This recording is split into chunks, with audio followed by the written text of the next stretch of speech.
Hello and welcome to NewsHour. It's coming to you live from the BBC World Service studios in central London. I'm Tim Franks. All the signs are, as we come on air, that it may well be coming. A deal could well finally be signed by the US and Iran to halt the war. But as we go on air today, there is still some doubt over timing. Donald Trump has insisted it will be nailed down today, which happens to be his birthday, his 80th birthday. Iranian media have been reporting that the authorities in Tehran have yet to take their final decision on signing off on it. And then there is the question as to what this memorandum of understanding, as it's called, will actually consist of and what equally it will leave out.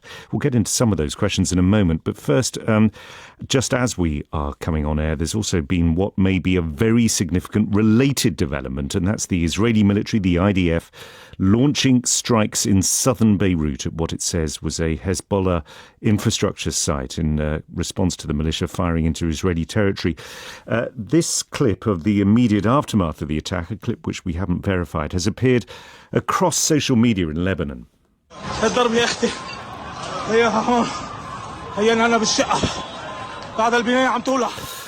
This distressed man is saying amid smoke and evidence of damage to the building, "This is the strike, my sister. I'm now in the apartment. They're taking people away. Oh God, I hope no one was harmed." Ugo Bashega is our correspondent in Beirut, our Middle East correspondent. Ugo, what have you been able to gather about this attack?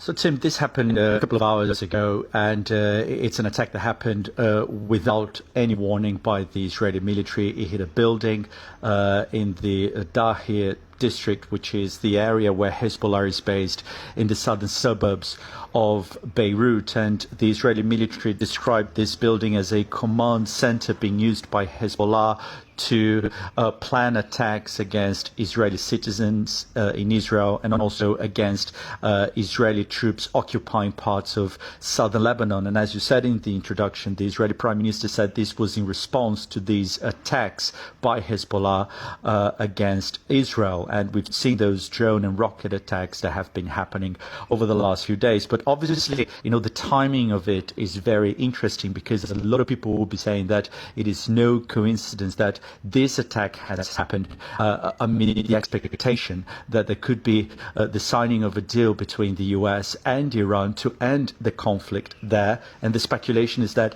this deal could also include the end of the conflict, something that is rejected by Israel. Well, I was going to ask you, Ugo, I know that you're currently based in Beirut, but you spend a lot of time in Jerusalem. What is your understanding of the sort of pressure internally that Benjamin Netanyahu, the Israeli Prime Minister, is under as a result of possibly the war in Lebanon having to come to a close? Yeah, it was very interesting this morning, reading Israeli newspapers, and the reaction, that many of the newspapers had was that this deal, this, possible deal, we've seen only leaks of the deal. We haven't seen, the deal itself. But the reaction was that this was a catastrophe for Israel in one of the newspapers. Another one said this was a major setback for Israel, because the Prime Minister is under a lot of pressure, particularly from those residents in the north of the country, because of these continued attacks by Hezbollah. Okay. So there is public support in Israel for this war here in Lebanon to continue. Ugo Bashega in Beirut, thank you, and apologies about the slightly scratchy quality of that line. Well, as Ugo was saying, these attacks could well complicate, if not undermine, the immediate prospects of a deal between Iran and the US being hammered out today. Ali Vaez is Iran Project Director for the International Crisis Group. What's his view? This is important because it's either Prime Minister Netanyahu trying to undermine the agreement between Iran and the United States at the last minute, or he's trying to basically weaken Hezbollah and degrade Hezbollah significantly before he gets another chance to do so, maybe at some point down the road. In either case, it is not a very helpful approach. What's your understanding, or what's your best guess as to how comprehensive this memorandum might be, what it might comprise? This is a page-and-a-half long document. It contains 14 points. So by definition, it is not a very comprehensive, detailed understanding. What it does is that it brings the war to an end in a comprehensive manner at the regional level. It does start the process of reopening the Strait of Hormuz and also removing the U.S. blockade of Iranian ports. And that's a positive development. And then it has a few general points that really are superficial at the end of the day. A non-aggression understanding between Iran and the United States that implicitly applies to their regional allies, a commitment by Iran not to develop nuclear weapons and to dispose of its fissile material without really getting into the technical details of how that's going to happen. The promise of sanctions relief for Iran and a basically fund for Iran's recovery from this war, again, without really getting into the details of how that is supposed to be operationalized. The two sides are giving themselves a period of 60 days to fill in the details. But that's a very ambitious timeline given the complexity of the issues at hand. Just in terms of some sort of financial reprieve for Iran, are you saying that the MOU would not have an immediate bonus for Iran, but the thought is that over the ensuing 2 months there would be some sort of promise of money going to the regime in some fashion? The two sides have two very different narratives about it. The Americans are saying that they're not giving Iran any money at this stage, and payments would be progress payments that would happen down the road when Iran delivers on its commitments. The Iranians, however, are saying because of the lack of trust, they want upfront payments, and they are going to receive it in the form of a line of credit from the regional countries.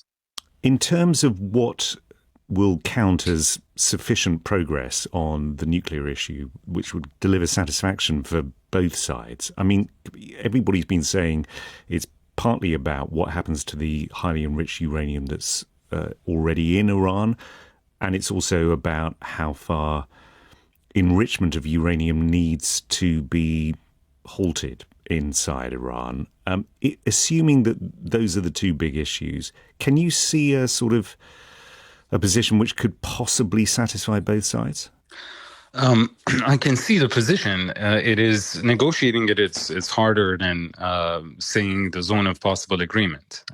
So basically, the Iranians have in the past accepted restrictions and transparency measures on their nuclear program in return for economic incentives. So that I think they would be willing to do. And given the fact that it is now almost exactly a year since the 12-day war in 2025, when their nuclear program was bombed, that they haven't really enriched a gram of uranium. So their uranium program is in any case suspended. And I can see them continuing the suspension of enrichment for a period of time and then accepting a period of restrictions and transparency measures. They had also in the past put the offer of diluting and shipping out their stockpile of highly enriched uranium on the table. I can see them doing that as well. The difficulty is in negotiating the sequence of events and what they would get in return. That took almost 2 years, about a decade ago, when the Obama administration was negotiating with them. Now we're starting from a negative starting point, given the degree of mistrust and the difficulty of dealing with the Trump administration. I mean, just look at this 1.5-page document. It's almost 2 months and back and forth, and we still don't know when it's going to be signed. So it's easier said than done, but the contours of a final agreement are not difficult to envision. And that was Ali Vaez from the International Crisis Group. Switzerland holds lots of referendums. It's a big part of how this European country does democracy. But today's referendum has been particularly intriguing because Swiss people were being asked to vote on whether they want to limit the country's population, cap it at 10 million. It was an initiative advanced by the Anti-Immigration People's Party. Early projections suggest that the proposal has been rejected. We can get the latest from our correspondent in Bern, Imogen Folks. Imogen, what are you hearing? Well, what we're looking at, with some votes counted, some cantons' results already through, is a rejection, but a pretty narrow rejection, looking maybe 53, 54% no, and that kind of 47, 48% yes. I would say we still have the big urban centres, Zurich, Geneva, Basel, Bern to come, where we would expect a bigger no vote. But it is close, reflects again this division which we see right across Europe about whether immigration is something that is a benefit to us all or whether it's putting pressure on our environment. You're right. I mean, it's a very familiar debate. It was a rather unfamiliar sort of policy move that was being put forward. Tell me how this cap was supposed to work. Well, that's a really good question because it was one I was asking people throughout this campaign, and it was really complicated. A 10 million cap on the population, a hard ceiling. What would happen to the 10 millionth and first baby that was born was one question that I asked. Nobody had an answer to that. Nobody could really envisage that. What the right-wing Swiss People's Party, which is consistently anti-immigration, says that when we get to 9.5 million, we start closing the doors. We start saying that if you want to recruit workers, they can't come with their families.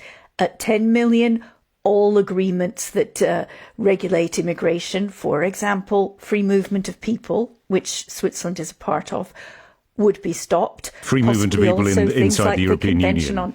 Yes, that's right. Not in the EU, but has signed up to free movement so it can access the single market, which is really important. More than half of Swiss exports are sold into the EU. And in terms of the argument from the Swiss People's Party, I mean, I know the argument against was sort of, precisely because of Switzerland's deal with the EU and free movement of people, that this, economically could be very harmful and that we need migrant labour and so on and so forth. What was the Swiss People's Party's argument? Was it mainly cultural, or was it the sort of economic one about we can't afford the pressure on our public services?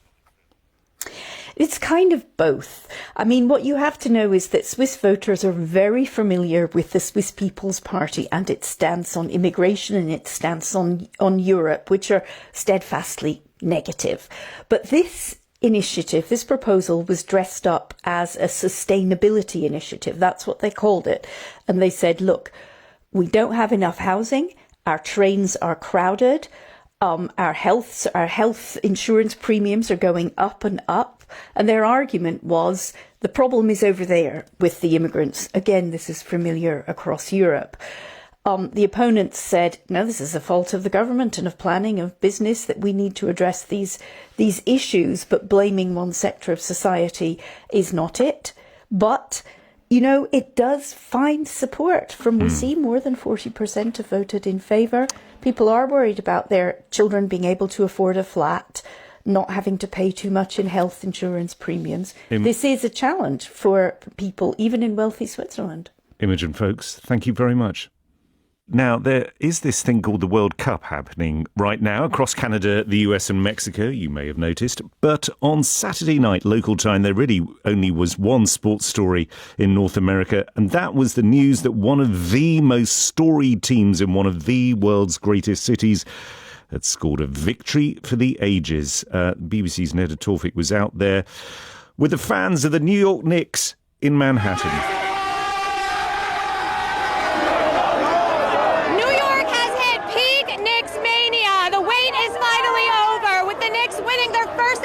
Championship since 1973, and the streets are erupting with energy and joy. I've been watching them since I was a kid. This means everything to me. I've been watching them for 25 straight years. They've been garbage. Finally, we brought a ring. I'm telling you right now, it's once in a generation. I'm happy to be here to witness it. I'll tell you that right now. Knicks in 5. You're never going to see it again, maybe. We did it. They didn't believe we could do it. Knicks in 5. New Yorkers, man. New York. It's historic. 53 years. That's crazy. 53 years. The Knicks won the best of 7 series in 5 games. That delivered excitement, anxiety, and iconic moments that will go down in history. As will that short piece from Neda Tawfik, turning it up to 11. I love the fan who said he'd been watching the Knicks for more than 25 years and they've been garbage. And this first championship in more than 50 years came with another stunning comeback over the San Antonio Spurs to win the finals in the 5th game. Well, we managed to secure our own small little triumph, finding a local reporter who was coherent enough to speak to us at 4 a.m. local time. That was Ashley Southall, a reporter for the Metro desk of the New York Times. Fans of the New York Knicks are a long-suffering bunch. they have watched as New York teams in other sports, like the Mets or the Yankees or even the New York Liberty, the women's basketball team, win championships in the last 50 years. For the Knicks, it's been 53 years that they've been waiting for another championships. The Knicks just in recent years have not been at the center of the conversation or even really relevant in the conversation about the best of the NBA, which is men's basketball in the United States. And basketball, football, and baseball are basically the three major sports in the United States. And it wasn't just that they've won it this time. It was also how they did it. I mean, these extraordinary comebacks that they staged. It's been sporting drama at the highest level, hasn't it? Yes, the Knicks came into this series facing a lot of doubts. In the United States, we have the Eastern Conference and the Western Conference, and the Western Conference is full of teams like the Los Angeles Lakers that have a history of being dominant and competitive. It's generally a more competitive league than the East. So there were lots of doubts about whether the Knicks had it easy on their way to the finals, but they have played with what a lot of fans said is just an extraordinary heart, coming back from the biggest deficit in the NBA finals to win Game 4 and then doing something similar tonight. Ashley, just one more question, if I may. I know there's been some violence on the streets. Some of the sort of partying has got unruly, it seemed. But when it comes to the moment when the Knicks return to New York and parade their trophy, I mean, it's going to be some party, isn't it? Oh, it's going to be amazing. The Knicks fans have always been a wild bunch, even before this year. If you ever watch the watch parties outside of Madison Square Garden, if you've seen the videos on apps like YouTube, they're always just wild to the point of delirious. And to some degree, you have to be that way when you're rooting for a team that has not gone far for the last 30 or so years, right? But having notched this championship, I went to high school in Atlanta with a lot of New Yorkers, and they always talked about the Knicks, even though the Knicks had not won. So I can imagine that my high school friends from New York who live in Atlanta are just going to be more insufferable. I have friends in New York now who are saying that they're going to be so much more unbearable as people because now there's nothing anyone can say about the Knicks. They brought home the championship and they did it in spectacular fashion. And New York is a city of ego. New York is exactly what it thinks it is. It's the center of the world for the people who live here and are from here. And the city's going to act like it. And it's just going to be a fantastic time. Ashley Southall talking it up for the New York Knicks. She was speaking to us from the New York Times. What are the chances, what are the challenges of answering an exam question when it's about a piece of work that you inspired? That was what confronted the 15-year-old son of the Irish poet Emily Cullen when he sat down for his English exam, opened the exam paper and saw on the page a poem his mum had written about him years before. Branca Lesser picks up the story.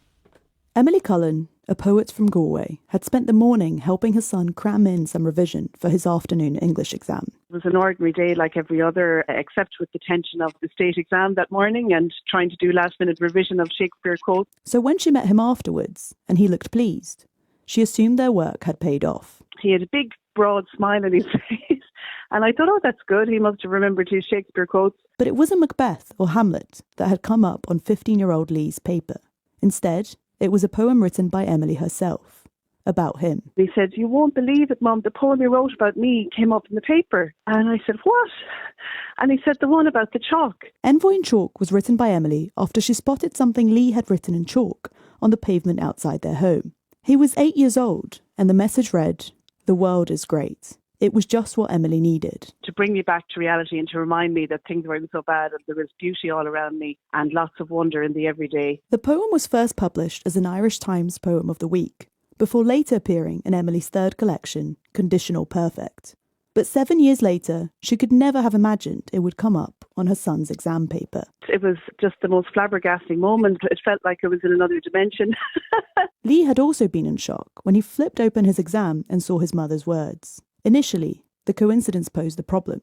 Admit in his answer that the poem was about him, and risk seeming delusional, or respond to it as he would any other text. When he took a moment, he thought, well, the person grading my exam probably won't believe that I inspired the poem and that my mum wrote the poem about something that I chalked in the pavement. So he opted to respond to the question in the third person.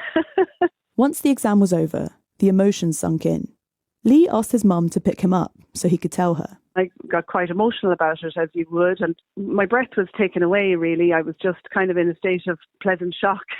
Emily's life has changed considerably since she wrote Envoy in Chalk.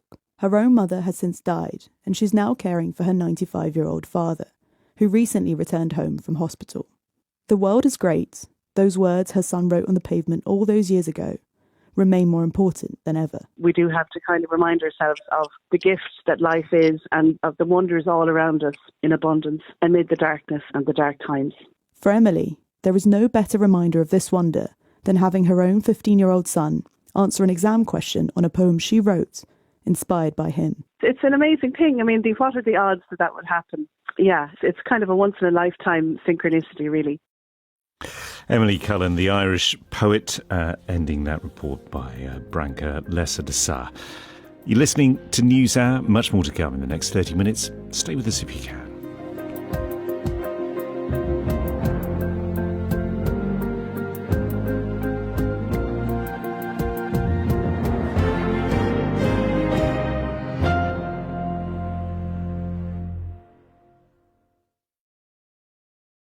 Welcome back to NewsHour. British Armed Forces have taken control of an oil tanker in the Channel, the sea between England and France. An oil tanker which the British Prime Minister has said is part of Russia's shadow fleet, as it's known. It's the first time that British forces have intercepted and boarded one of these vessels in a multi-agency mission that spans several hours. Elizabeth Braw is Senior Fellow at the Atlantic Council think tank. She's written extensively about the shadow fleet.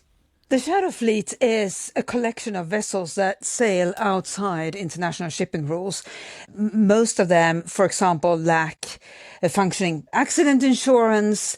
Most of them also use flag registrations in countries that really have no business flagging vessels. Some even sail without valid flag registration.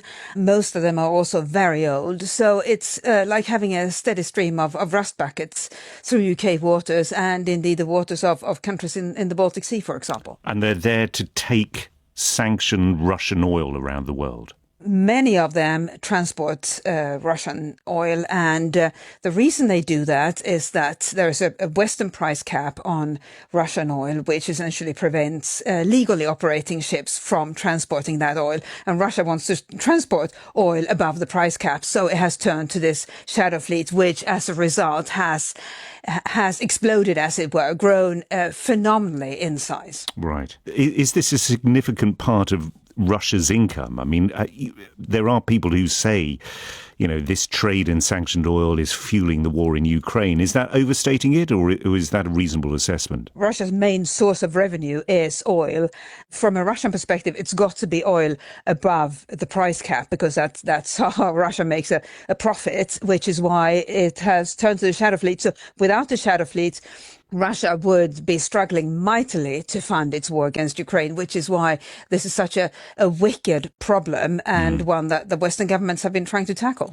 Now, this is the first time that British forces have boarded one of these vessels. I guess it has a certain symbolic significance, but I presume this was a pretty expensive operation for the British authorities to launch. I mean, is it sustainable for them to try to intercept these vessels in this way? Presumably not all of them, because there are around 600 shadow vessels have been sanctioned by the UK and other European countries, and it would be impossible to board and seize all of them. But the UK did say it was going to board some of the most egregious violators within the shadow fleet, and since then it hasn't done so, and that raises a question of why.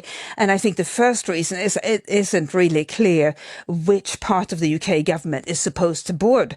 In this case, it was the Royal Marines, but it could also be special forces, other parts of the Royal Navy. In each case, that means that that part of the UK government or the UK Armed Forces has to allocate their personnel and resources for the boarding when, let's be honest, boarding shadow vessels is not a core mission of the UK Armed Forces.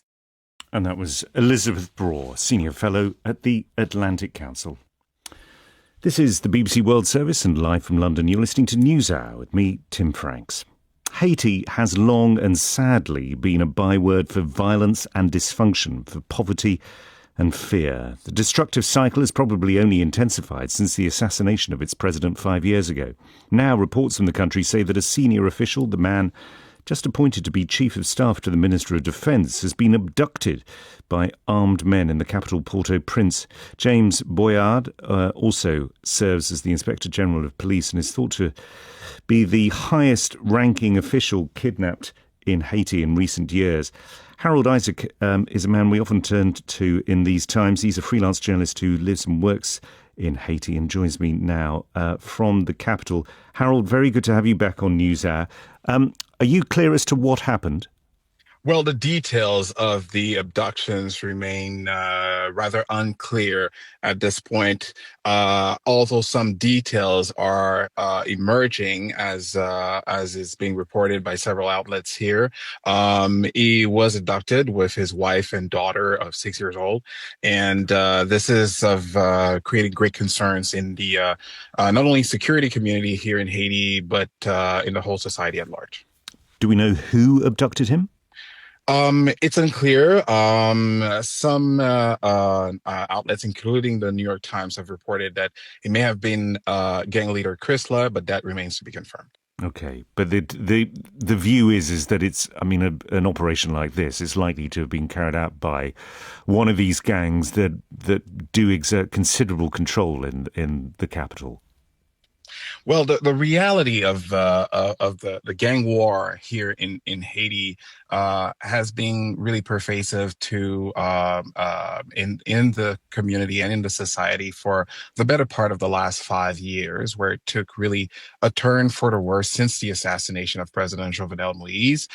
As it stands today, the gangs are essentially challenged in the metropolitan area of Port-au-Prince and are resorting, as a result, to kidnappings in their power struggle in the capital. So is the best guess, and I realise that you're sort of fighting against a tide of not a huge amount of information here, but is the best guess that this man and his family were kidnapped in order to try and exert some sort of pressure on the authorities rather than necessarily for a ransom?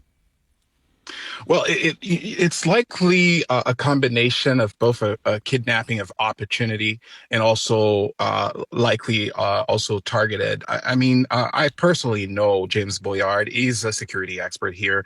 In fact, I've worked with him several times with various outlets to have his pretty much educated opinion about the situation here. So clearly, if they've identified who he was, he became a high price target for the gangs. And tell me, I obviously trying to reassert some sort of control in Port-au-Prince and across the country is absolutely key for the authorities. What is the latest on that? Because, I mean, from what I understand, troops from Chad were supposed to arrive pretty recently to try and beef up security. Where is that heading right now?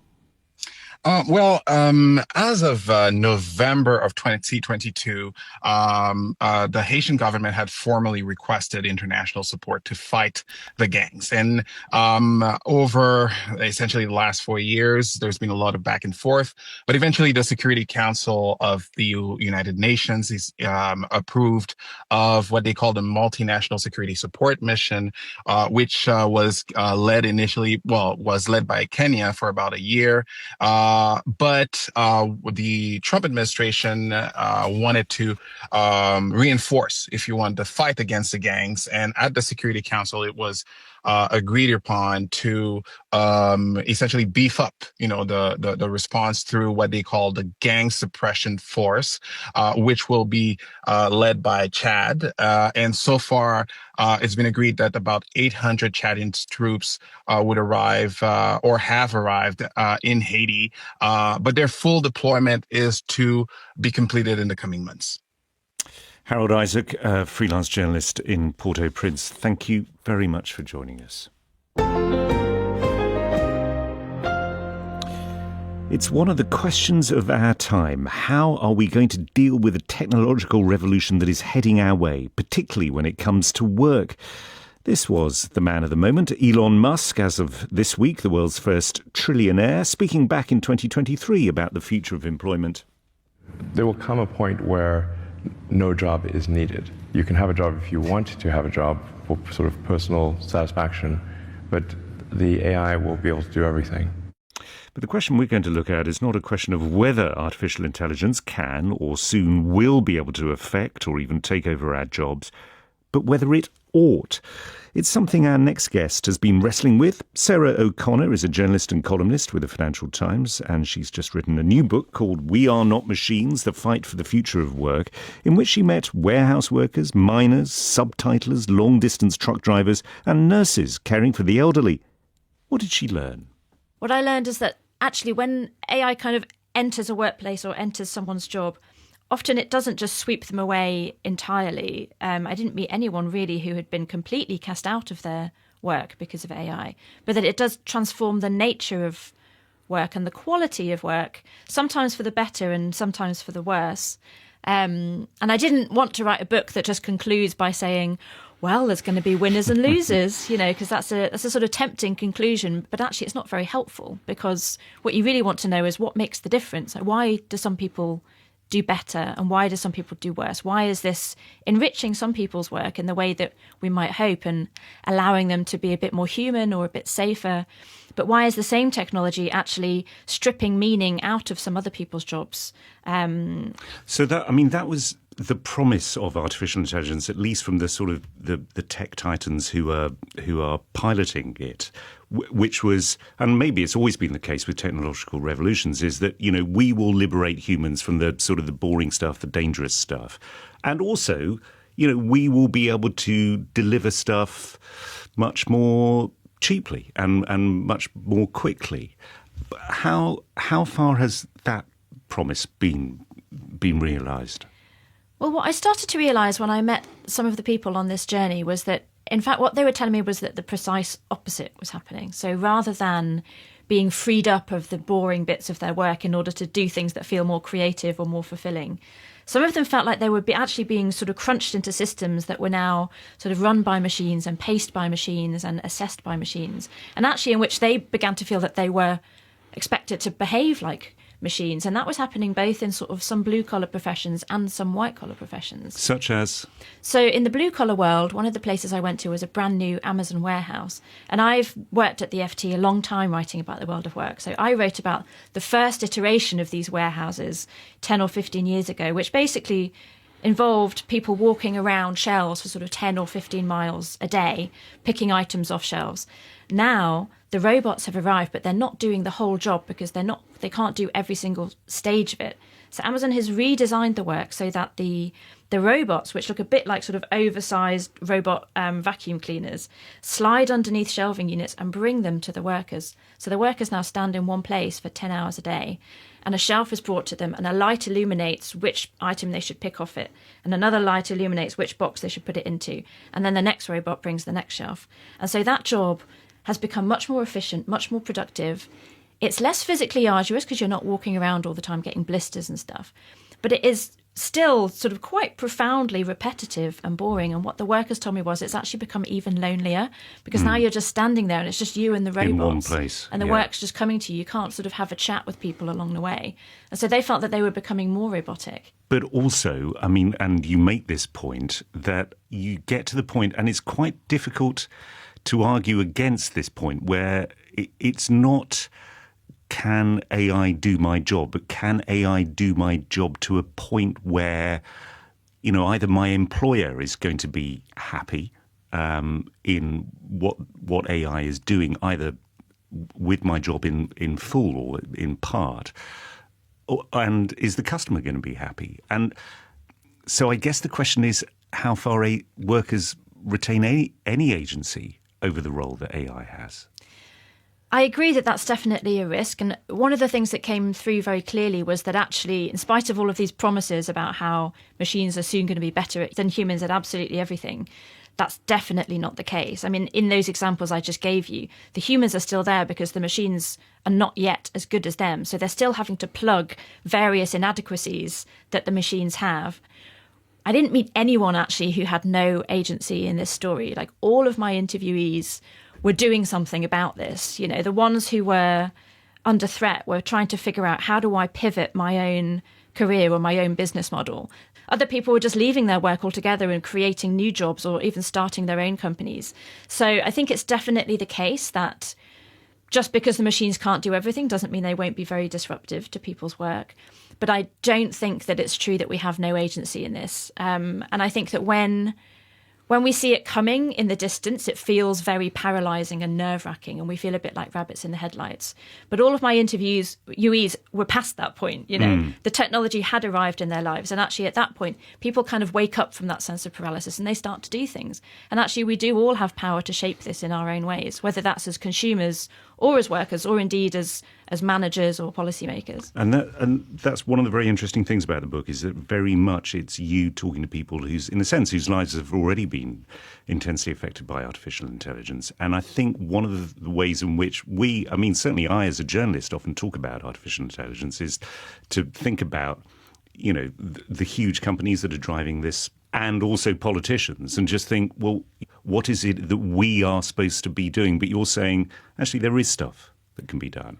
The way technology actually changes the world of work, or indeed, any of our areas of our life, is that, yes, there's what the technology can do, but then that is shaped by what institutions are in place, what regulations are in place, what does consumer demand want and not want, what do we reject, what do we decide we hate that and we're not going to pay money for that, what is the balance of power in different workplaces. And some of the more hopeful stories in my book are about places where actually the workers had more of a seat at the table when the technology was being introduced and when it was being designed, and therefore the employers and workers together could figure out a way of doing this that captures some of those benefits that they wanted, whether that was improved productivity or safety, but without necessarily causing those losses to some of the sort of joy or meaning or levels of trust in the workplace. So we're not destined. It's always been the sort of the fear of when people have talked about new technologies for ages, not just AI, but that we are going to sort of end up as the tools of our tools. That's not inevitable.